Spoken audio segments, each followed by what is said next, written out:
Moin Moin. This is Andreas Felke, and I'm excited to be part of Humans of Telecom.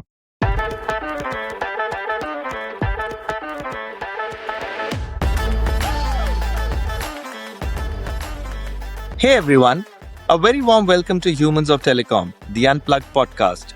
This is your host Anurag Aggarwal. As you all know, this is where we go beyond industry headlines to uncover the people behind the progress, the builders, the thinkers, and the leaders who shaped telecom with vision, grit, and a healthy dose of curiosity. And today's guest is a master at building and scaling companies from the ground up. With over 2 decades of experience, he's been a serial founder, a trusted advisor, and a seasoned executive. One of his standout achievements?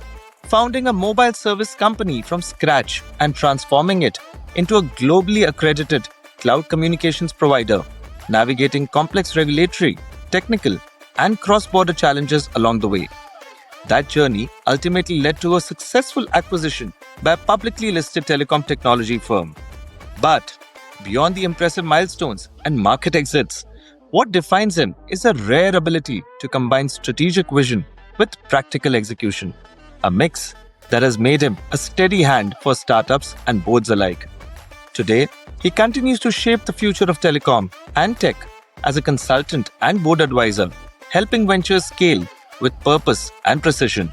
So, without further ado, please join me in welcoming Andreas Felke, board advisor at IDM and AnyMessage.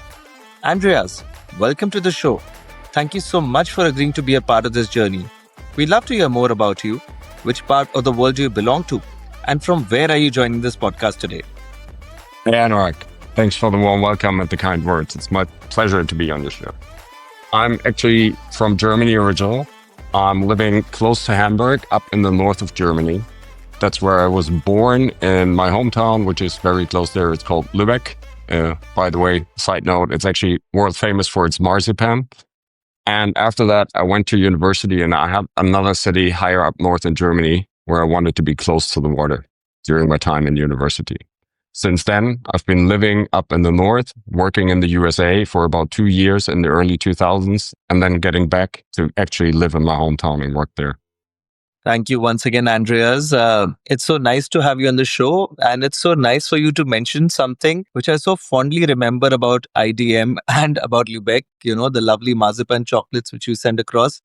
I think for many listeners out here, whoever have interacted with IDM and have been a strategic partner of IDM, you would have got a chance to experience the lovely marzipans that IDM team has to offer whenever you cross paths with them at any event. So thank you so much for being on this show. And let's start with the very beginning. So, Andreas, you have a very fascinating tale to tell about your story about IDM, about your entry into telecom. So, let's hear your story. How did Andreas get into telecom? Was it by accident or by design? And how has the journey been so far? Sure. Thanks for asking. Getting into telecom was rather kind of by accident. And as you just put it correctly, it's quite a few of us people working in the industry are kind of side entrants. Since I got out of university, I've been kind of always working in IT or technology companies. And as I said before, then starting in Germany, then going into the US, working there. And when I got back to Germany, I've been working on a consulting project for a Coca Cola licensee in the beginning of the 2000s. Part of this project involved a sweepstake where you could actually participate on the sweepstake by sending a text to a short number. It was the first time that I've ever learned about the mobile messaging industry and that you actually can't only send a text from your phone, but rather that it works through APIs and other communication setups. So when working on that project, we worked as well with hardware manufacturers, and I found a PC plugin for Outlook at the point in time, which then kind of allowed you to send text directly from Outlook to the mobile contact number and receive the answer back into Outlook. And from this project on, we kind of put the two things together. So we worked with the hardware manufacturers, we built a plugin ourselves and had this kind of pre-installed on the hardware that was shipped out through regular retail channels. That kind of worked okay, but it didn't bring the expected amount of revenue. And untouched that, this plugin, which we built, and the platform that's in the back, just as a side note, it's 20 years ago. It's still live today. However, in order to scale the business at that point, as it didn't bring the expected revenues, as we mentioned, we're looking at why not sell 100,000 of SMS to a few people instead of selling a few SMS to thousands of people. The rest of that is kind of history. This is the infusion kind of IDM. That's when we started getting into the aggregation telco wholesale space. So we funded IDM in 2005 and then built it to become one of the largest aggregators in the A2P market in Europe. And then at the time in 2015-16, we kind of saw that there was a pretty large consolidation in the market where large enterprises, OTT players, they're all looking for vendors which had an international footprint, which we at the point in time didn't have. So we kind of then decided we want to merge the company in a larger telco group to leverage upon our existing platform and infrastructure. We then ultimately sold the company to a UK telco player whose business was acquired by a Nasdaq-listed tech company about 9 months later. So our business actually got sold out twice within a year. And then after discovering that the new mother company that we were then having was not sticking to the commitments they made when they acquired us, I decided to leave that company at the end of my contracted tenure due to the sale. Pursuant to this, I did start some tech advisory positions, did some real estate investments, and ultimately was not that much involved in the telco itself. But however, as the saying goes, when you enter this telco space, you either leave and never come back, or, which was my case, you start missing it somehow and ultimately find your way back. That's what happened with me. So ultimately, in late 2020, I started the company called AnyMessage. So this is how we got into the whole telco place. Interesting. So if I got it right, it is a sweepstake use case which actually got you into this space of enterprise communication. Is that how it went? Yeah, exactly. I was working as a consultant for a kind of tech laptop that wanted branded software. We've never had to do anything with telco till that point. But the guys wanted to be able to do their sweepstakes through the mobile phone, sending text to shortcodes. And this is how we actually discovered how that whole thing works and how this industry exists in the first place. Amazing, amazing.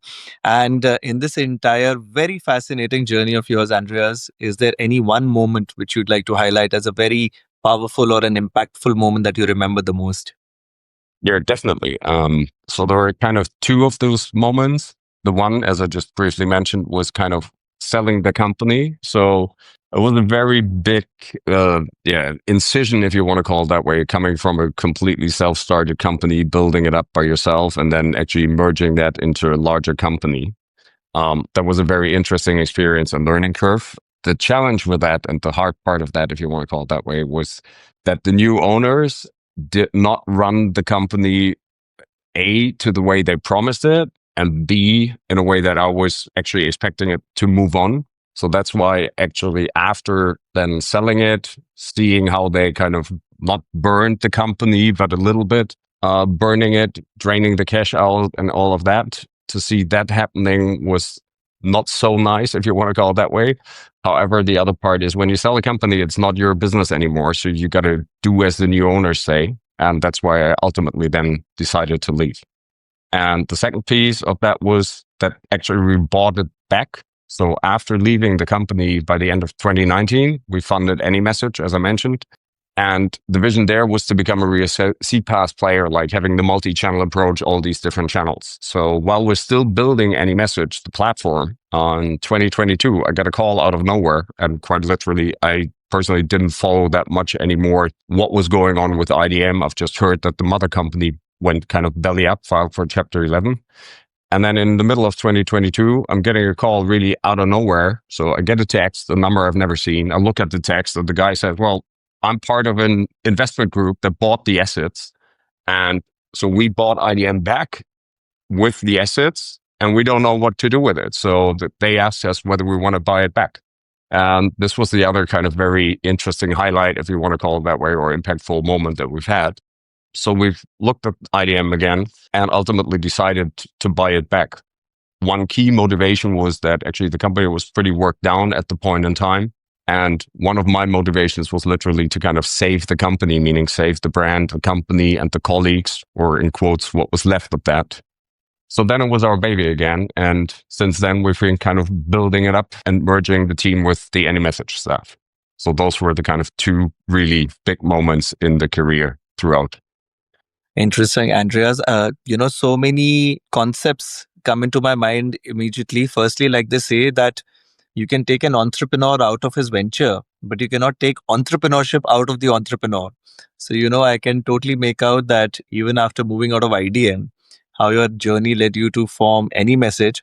And the other is, the life comes back full circle. So, lo and Exactly. behold, you have a full circle moment and you are back into the steering wheel of IDM. Amazing. It's really good to see that. I guess we all, I mean, I am yet not an entrepreneur. I guess this podcast is the best I have as my baby in this telecom space. But in your case, you built an entire venture. And I can make out that when you see that venture is not going through the right shape and form you expected it to, Exactly. and you get the opportunity to take it back and actually take it to a next level. I think that's an amazing opportunity, and it's really very fascinating to see. And it's good to see you back at the helm of affairs at IDM. Okay. And Andreas, now that's a lot about IDM and AnyMessage and about your telecom side. But now let's focus more on the human side. So while so many of us know Andreas, but if there is one thing unknown or shocking about Andreas Felke, what would that one thing be?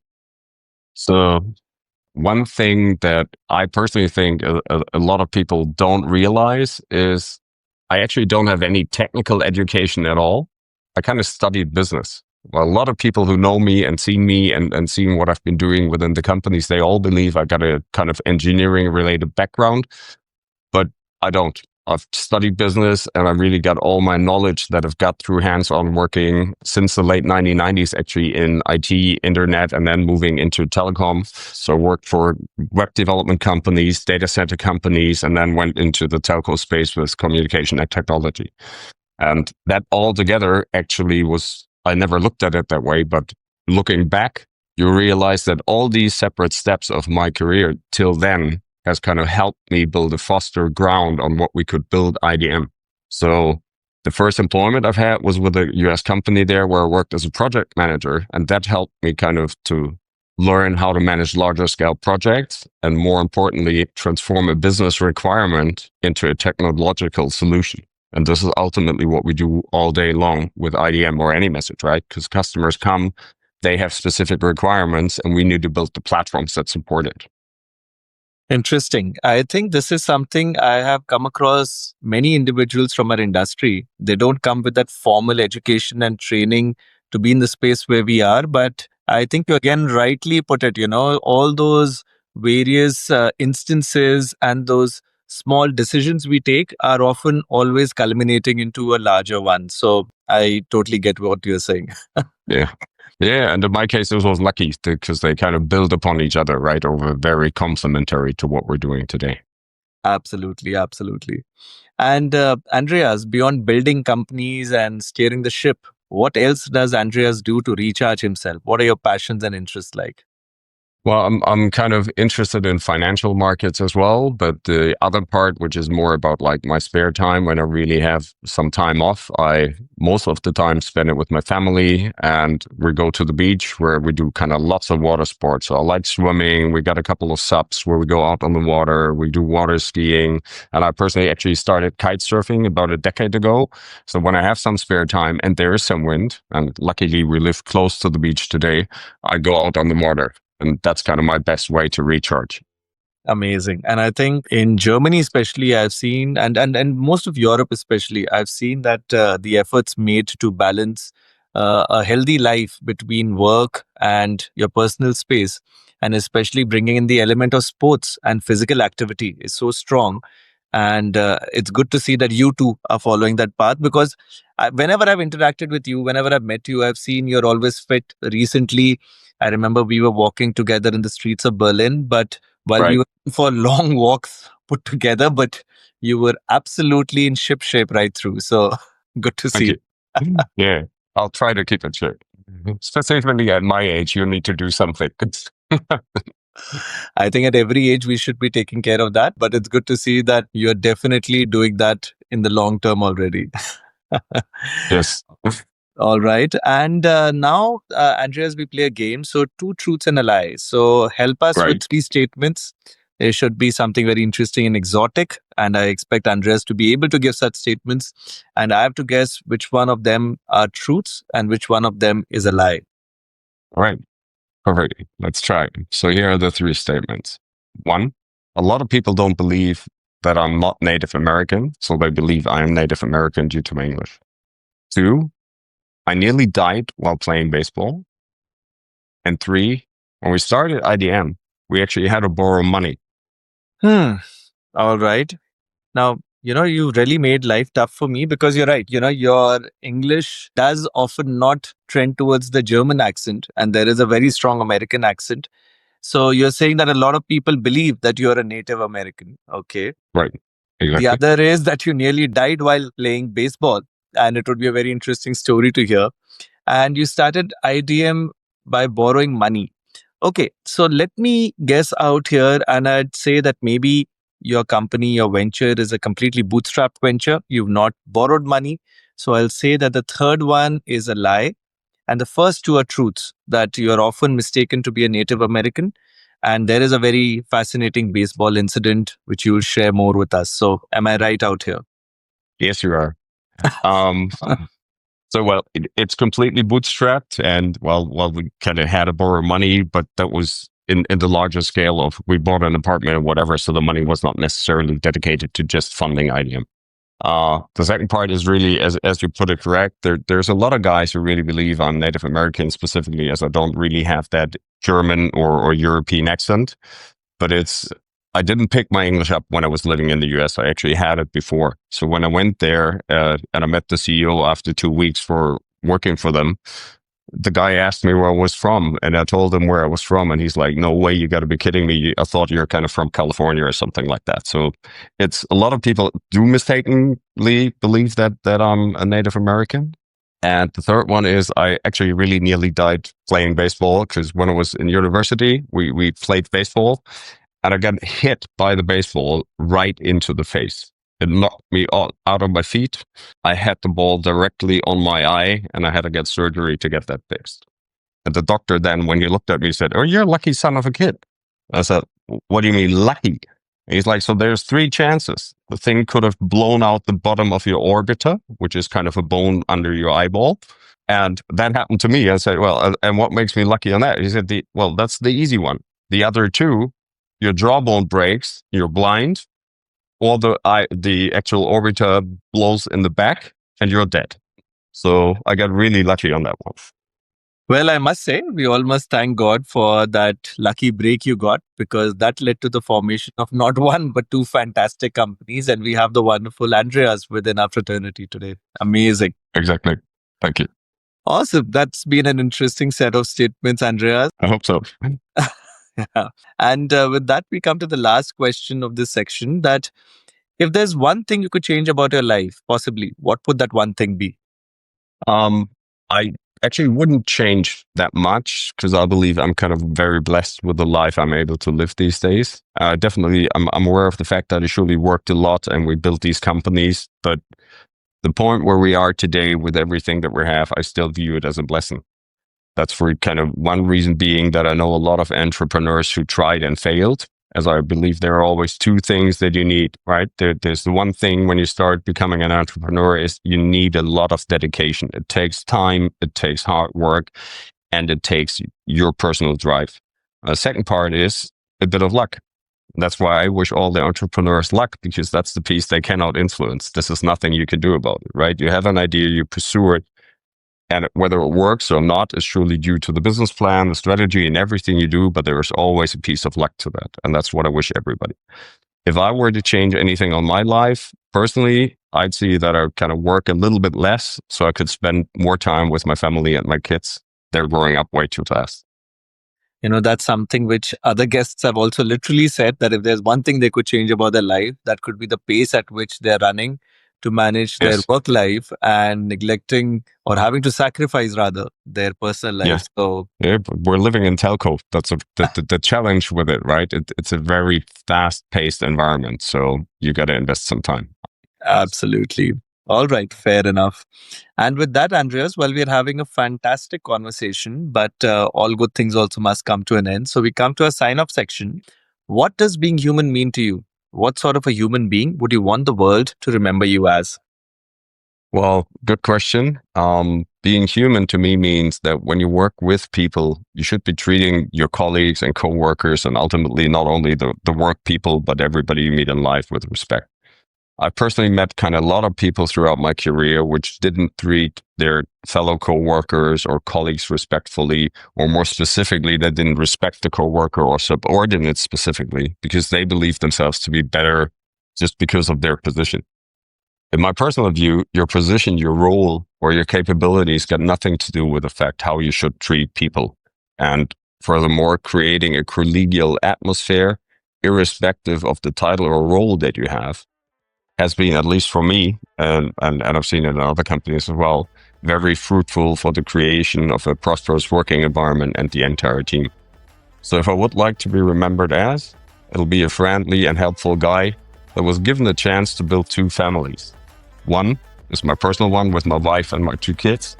And the other one is kind of the work family, where we strive to give the people the feeling of a kind of working home, if you want to call it that way. And lastly, I sincerely hope that the world doesn't have to remember me anytime soon, as I intend to be around for quite a while. Well said, my friend. Well said. I think, like a true German, you have been so well prepared for this conversation and every answer has been spot on. And I'm hoping our listeners too would really enjoy this conversation when they get to hear this. So I hope so too. Absolutely. And on that note, Andreas, thank you so much for taking out your time. And I do hope in the times to come, we soon cross paths at one of the other messaging events. It's actually good to see you back alive and kicking in the messaging space. And I do hope in the near future, we get to cross paths again soon. I hope so too. Thanks, Anurag. And thanks for the time. Thank you. Thank you so much, Andreas. And as always, to our wonderful listeners here, thanks a lot for tuning into the show.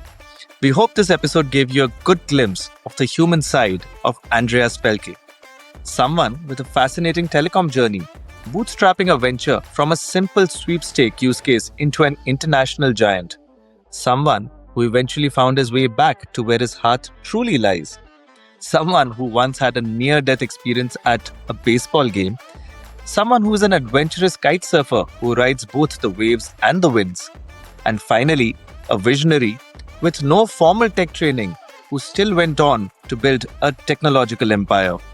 That for us is Andreas Felke. So, if you enjoyed today's episode, do stay tuned in because we shall soon be releasing yet another episode and another compelling story from the telecom space. And do follow the podcast on your preferred streaming channel. On behalf of Humans of Telecom, this is your host Anurag Aggarwal signing off for now. Take care.